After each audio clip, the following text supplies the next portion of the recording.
जय सिया राम, हरिओम। आदम सेना के बारे में आपने सुना है? SFI, PFI के बारे में सुना होगा, क्योंकि उसको अमित शाह ने बैन किया। बहुत ही खतरनाक संस्था थी, आतंकी थी। इस राष्ट्र को इस्लामिक राष्ट्र बनाना चाहती थी या चाहती है। 2047 तक का उसका डॉक्यूमेंटेशन था, वो सब कुछ निकल के आया था। इसमें आ गया है आदम सेना। आपको मैं बताता हूँ, आप चैनल को लाइक शेयर सब्सक्राइब कर लीजिएगा, बेल आइकन को प्रेस कर दीजिएगा, नोटिफिकेशन आपको मिलता रहेगा। और ज्वाइन बटन है, अगर वो क्लिक करके आप अगर सदस्यता लेते हैं, मेंबरशिप लेते हैं, तो चैनल को मजबूती देते हैं। और जिन लोगों ने सदस्यता ले ली है, उनका आभार, उनका अभिनंदन। तो ये जो आदम सेना है, इसके बारे में मैंने खबर पढ़ी थी चैनल पे, न्यूज़ चैनल पे। फिर मैं कहा कि ज़रा देखूँ ये है क्या। आदम सेना आया, उसमें देखा जो न्यूज़ चैनल था, उसमें देखा कि वो झारखंड है, झारखंड के पास रामगढ़ है। वहाँ की कुछ लड़कियों ने, जो मुस्लिम लड़कियाँ थी, नकाब उकाब में भी आई, कैमरे तक में आई भाई, कि वो नाम लिया, कोई सलमान है, कोई अहमद है, वो सब जो है कहता है हम कोई सेक्रेटरी है, कुछ है, हम आदम सेना के हैं। जो मुसलमान लड़कियां, उसको शरिया में रहना पड़ेगा, ढक के रहना पड़ेगा। तो इन लोग का कहना है कि तुम हिंदू लड़के से मदद नहीं लोगी, तुम्हारा हिंदू लड़के से अफेयर है, या इस तरह के बहुत सारे तोहमत मेरे पे लगा रहे हैं। ये अहमद और सलमान आए हुए थे सर। ये खुद को बोलते हैं कि हम आदम सेना से हैं, तुमको मेरे को जबरदस्ती अपना जो है कि हम लोग शरिया कानून से है, चेयरमैन है।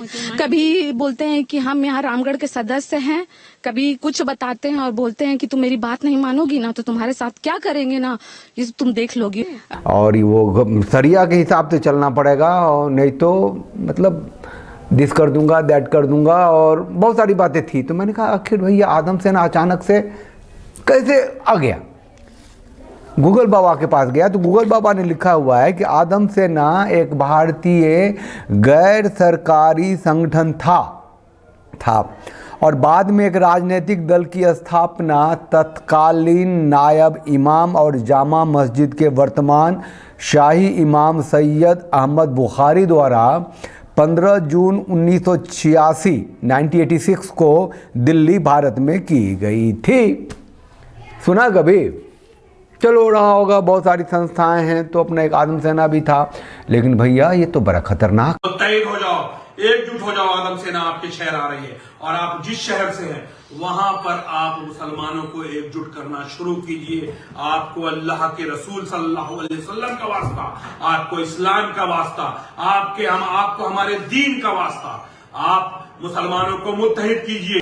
उन लड़कियों ने जो कहा, डरा देने वाला है ना भाई। आदम सेना के जो लड़के हैं, अहमद, सलमान और साबिर, जियाउल, रिंकू, मेरे खुद के अहमद चाचा, मेरी 2 चाचियां, ये लोग जबरदस्ती बोल रही हैं कि अगर तुमको नहीं मानोगी मेरी बात, तो तुमको घर गांव में नहीं रहने दिया और नहीं तो तुमको शरिया कानून के तरीके से रहेंगे, मतलब मेरा इज्जत को बेइज्जत कर देंगे। ये इन लोग का कहना है। तो इन लोग का कहना है कि तुम हिंदू लड़के से मदद नहीं लोगी, तुम्हारा हिंदू लड़के से अफेयर है, या इस तरह के बहुत सारे तोहमत मेरे पे लगा रहे हैं। आदम सेना करके जब छानिएगा तो आपको सस्ता मीडिया करके है, बहुत सारी वीडियो मिलेंगे उसके। सुनिए वो क्या बोलता है। आदम सेना जो पूरे हिंदुस्तान में मिशन चला रही है, पूरे मुसलमानों को मुत्तहिद करने का जो मिशन चला रही है, इसमें आपको साथ आना पड़ेगा। आपको कसम खा के साथ आना पड़ेगा। और खबरदार हो जाओ, ये खड़े होकर पेशाब करने वाले लोग तो आप पर हुकूमत करना चाहते हैं, आपको अपने कदमों के नीचे रखना चाहते हैं, आपको अपना गुलाम बनाकर रखना चाहते हैं। मेरे भाइयों, मैं अगर किसी का जिंदाबाद का नारा लगाऊंगा तो इंशाअल्लाह वो मेरा मोमिन भाई होगा। फोन नंबर भी देता है ना अपना। हाँ, ऐसे थोड़ी है सीना चौड़ा करके। एक बार ये आदम सेना वालों ने तो 2:30 बजे रात में थाने को घेर लिया था। घेरा था तो उनका कारण था कि उनकी नबी की शान में गुस्ताखी हुई थी। देखिए क्या है। अस्सलाम वालेकुम, मैं नजरुल खान। ये जो दिख रहा है, ये मुस्लिम समाज के लोग हैं। रात को 2:30 बज रहा है। हजरत मोहम्मद सल्लल्लाहु अलैहि वसल्लम की शान में एक बार फिर गुस्ताखी की गई है, लेकिन इस बार बख्शेंगे नहीं। प्रशासन कार्रवाई कर रही है और हम लोग यहाँ थाने में रुके हुए हैं। ये दुर्ग कोतवाली है, दुर्ग जिले का ये कोतवाली है। यहाँ पर हम लोग खड़े हैं और रायपुर में भी सिविल लाइन में उस अपराधी के खिलाफ में, उस सुअर के खिलाफ में आपराधिक मामला दर्ज किया जा रहा है। और आप तमाम मुसलमान भाइयों से मैं अपील करता हूं, जहां जहां भी इस तरह की कोई भी हमारे आका की शान में गुस्ताखी करता है, थाने में जाइए, एक दो नहीं सैकड़ों और हजारों की तादाद में जाइए, उसके ऊपर आपराधिक मामला दर्ज करवाइए। आपराधिक मामला दर्ज नहीं होता है तो उसकी जिम्मेदार, फिर उसके साथ जो भी कार्रवाई आप करेंगे उसके लिए प्रशासन जिम्मेदार होता है। बहुत ही खुल के कहता है कि जब भी ऐसी कोई बात हो तो जाके थाने में शिकायत करो, और जब अगर थाना कोई एक्शन नहीं लेती है, प्रशासन कोई एक्शन नहीं लेता है, तो वो जाने। मतलब कि इतनी खुली बात, इतना खुला धमकी, इतना साफ आतंक इस देश में है, पता नहीं है लोगों को। पॉलिटिक्स फिर हो जाएगी, फिर भारतीय जनता पार्टी को पहुंचेगी, फिर उठेंगे वो झारखंड में है, वहाँ नाक के नीचे ऐसी संस्थाएं चल रही हैं और पता नहीं है कैसा कानून है, कि चलता रहता है। अभी कर दिया ना मनोज तोमर को सस्पेंड, पिछवाड़े पे लाठी तो लगाई थी, पीछे एम्बुलेंस था, आदमी की जान जाए तो जाए, आप उन्हें कुछ नहीं कर सकते। वो नमाज अदा कर रहे थे सड़क पे भाई, शुक्रवार थी, मस्जिद में ना करें, घर में ना करें, सड़क पे करें, उनका अधिकार है। ऐसे आदम सेना है, मुसलमानों द्वारा मुसलमानों के लिए, मुसलमानों दीस जाए, वैसे बहुत कितना कुछ बोलता है। बात आप जो है, अब मुसलमान की बेटियां जो है कचहरी कोर्ट नहीं जाती हैं। हम लोग का जो शहरियत में जो लागू होता है, हम लोग का इसको ही आपको मानना है, इस टाइप का वो अब जबरदस्ती अपना। असद अवैसी मुसलमानों का लीडर है, असद अवैसी मुसलमानों के लिए शेर है, और उस जैसे जितने भी उनके जैसे मुसलमान लीडर हैं जो अपने कौम के लिए, अपने कौम के लोगों के लिए सोचते हैं, अल्हम्दुलिल्लाह हम उनके साथ हैं कि मुसलमानों एकजुट हो जाओ। अतीक अहमद को मारा गया, जो एक सांसद थे, जो एक विधायक थे, आप सोचिए उनको मारने की परमिशन कैसे सरकार को किसने दे दी?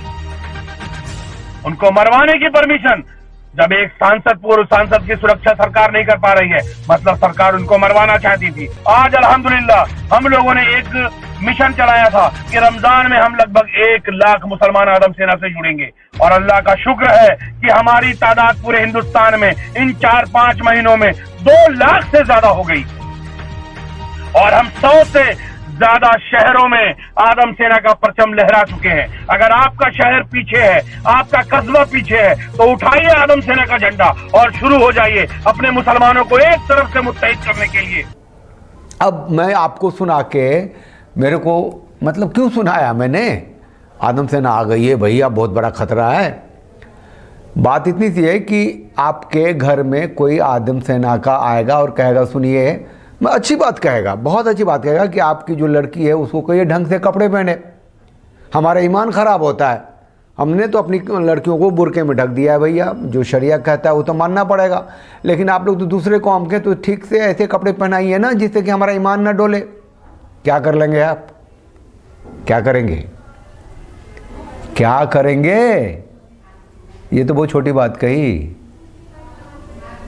वो तो सीधा कह सकता है बेटी होगी आपकी, है तो हमारी, वो जब थोड़े से पावर में आएंगे तो। संदेश खाली के घर घर में जाके किया है ना। संगठित हो जाइए। ये बंटवारे के बाद के भारत की सत्ता की व्यवस्था जो है मुस्लिम परस्त रही थी, है, और अभी 400 के पार जाने वाले हैं, तो मुस्लिम परस्त सत्ता की व्यवस्था ही लागू करने वाले हैं पूरी तरीके से, है ना। घर में निकलिए अपनी गाड़ी से, चमचमाता हुआ आपको हाईवे मिलेगा, और दिल्ली से मुंबई पहुंच जाइए 12 घंटे में, 15 घंटे में दिल्ली से चंडीगढ़ पहुंच जाइए, और इस राज्य से उस राज्य में पहुंच जाइए फटाफट। पूरा देश विकास के जाल में, और एयरपोर्ट हर जगह है, और आपके घर में आके कोई नॉक दे देगा, आपके कोई पूजा स्थल पे कोई आके एक कंकर फेंक देगा, और आपकी बेटी, आपकी बहू से कोई आकर देगा ये तुम्हारी अब नहीं रही, कुछ भी। आप हिंदू सत्ता की व्यवस्था अगर नहीं है तो आप गुलाम हैं। और ये वन वर्ड वन फ्यूचर को लेकर के जो पॉलिटिक्स चल रही है, जो भारत का विकास हो रहा है, जो नैरेटिव बिल्ड की जा रही है, वो हिंदू सत्ता की व्यवस्था को धूल धूसरित करके गुलाम बनाने के लिए की जा रही है। ये आदम सेना को अगर कोई छोटी सी बात मानता है तो कल को PFI की जैसा जब आतंक मचना शुरू हो जाएगा तो कहेंगे कि चलो अब इसको बैन करते हैं। तब तक तो